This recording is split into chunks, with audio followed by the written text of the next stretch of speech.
anggota kelompok 1 yaitu saya sendiri 88 dulu, kemudian Rizal Karnas Bagus, Putri Ibrahim Haji, Isti Ariska, kemudian Helena dan Fatan Lutfiandra. Museum Negeri Provinsi Sumatera Utara diresmikan tanggal 19 April tahun 1982 oleh Menteri Pendidikan dan Kebudayaan Dr. Daud Yusuf. Namun, peletakan koleksi pertama dilakukan oleh Presiden Republik Indonesia pertama Insinyur Soekarno tahun 1954 berupa makara. Oleh karena itu, museum ini terkenal dengan nama Gedung Arca. Museum Negeri Provinsi Sumatera Utara terletak di Jalan Habjoni nomor 15 Medan. Jarak dari Bandara Udara Polonia sekitar 3 km dan dari Pelabuhan Laut Belawan sekitar 25 km. Sedangkan dari pusat pemerintahan kantor Gubernur Sumatera Utara sekitar 3 km. Berdasarkan koleksi yang dimiliki, Museum Negeri Provinsi Sumatera Utara dikategorikan sebagai museum umum. Sebagian besar koleksinya berasal dari daerah Sumatera Utara, berupa benda-benda peninggalan sejarah budaya mulai dari prasejarah, klasik pengaruh Hindu-Buddha, Islam, hingga sejarah perjuangan masa kini. Sebagian lainnya berasal dari beberapa daerah lain di Indonesia dan dari negara lain seperti Thailand. Hingga tahun 2005, Museum Negeri Provinsi Sumatera Utara menyimpan kurang lebih 6.799 koleksi.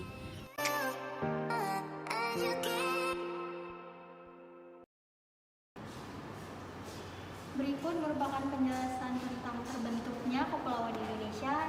Yang pertama, karena geologi, flora, dan fauna. Kepulauan Indonesia terbentuk akibat pergeseran lempeng-lempeng benua Indo-Australia dan lahirnya rangkaian gunung berapi.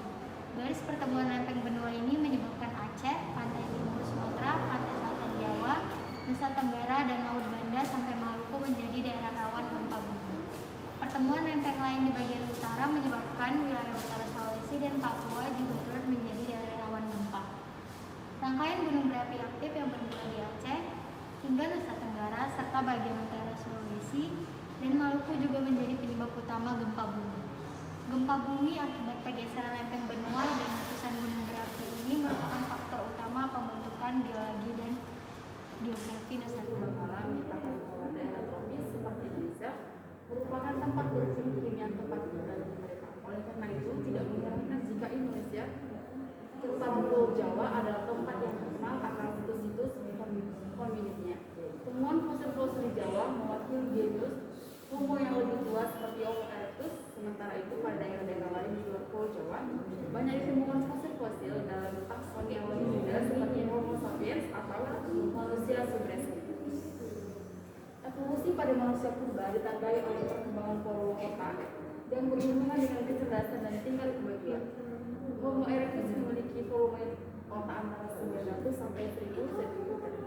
Sedangkan volume otak Homo sapiens atau manusia modern berkembang menjadi 1200 sampai 1400 cm3. Ciri lain adalah foramen magnum atau lubang pada tulang optikal tengkorak, tempat menyambungnya batang otak dan korda spinalis. Foramen magnum pada fosil yang lebih purba terletak agak di belakang, menandakan posisi tubuh yang agak bungkuk. Ini merupakan patung dari manusia zaman prasejarah yaitu Homo erectus. Sekitar 1,5 hingga 1 juta tahun yang lalu hidup dua jenis manusia purba di Pulau Jawa. Jenis pertama memiliki tinggi badan rata-rata 165 cm, posturnya tegap. Hidungnya lebar, belum mempunyai dagu dan berahang kuat. Tulang tengkorak anaknya sangat masif dengan tempurung rendah serta tonjolan belakang kepala yang masih nyata. Tonjolan keningnya pun masih tebal, melintang, dan dari pelipis kiri ke pelipis kanan. Mereka tinggal di sepanjang tepian Sungai Bengawan Solo di Sangiran, Jawa Tengah. Pada waktu yang sama, hidup pula kelompok lain dari jenis yang sama di Perning, Mojokerto, Jawa Timur. Di antaranya adalah seorang anak berumur 5 sampai 7 tahun. Volume otak Homo erectus lebih besar dari Homo habilis, tetapi masih lebih kecil daripada otak manusia modern. Kapasitas otaknya berkisar antara 850 sampai 1000 cc. Sedangkan pada manusia modern kira-kira 1000 sampai 1000 cc. Selanjutnya yaitu perkembangan volume otak manusia prasejarah Homo erectus. Evolusi tengkorak menunjukkan dua ciri khas utama, otaknya menjadi lebih besar, sedangkan mukanya lebih kecil. Homo erectus manusia sejati pertama hampir persis pertengahan kedua evolusi ekstrim. Ukuran tempurungnya hampir setengah ukuran tengkoraknya. Akan tetapi struktur tengkorak masih menunjukkan raut muka kekar, kekerak-keraan, terutama tulang keningnya yang sangat menonjol, hampir tidak menampilkan penonjolan muka yang besar ataupun menampakkan dahi manusia modern.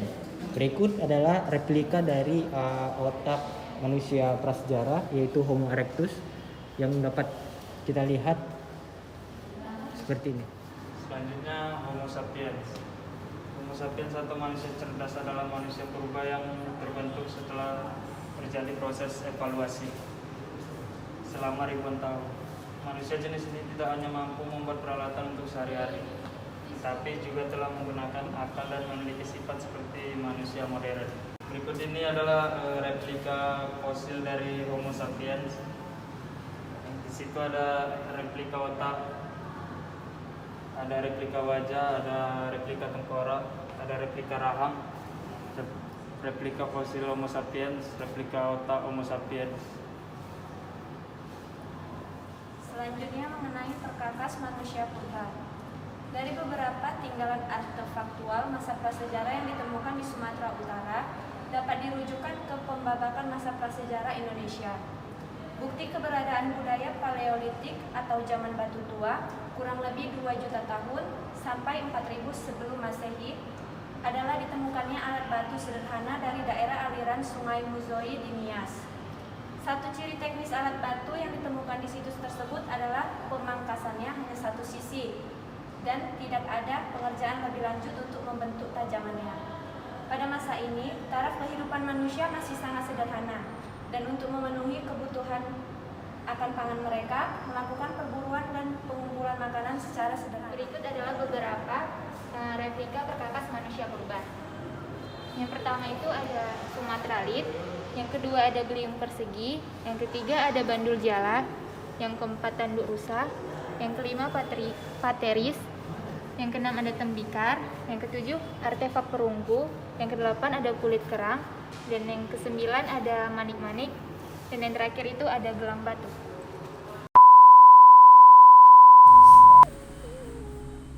Mungkin itu saja yang dapat kami jelaskan mengenai materi masa prasejarah, di mana di museum ini terdapat penjelasan dan beberapa replika pada masa prasejarah.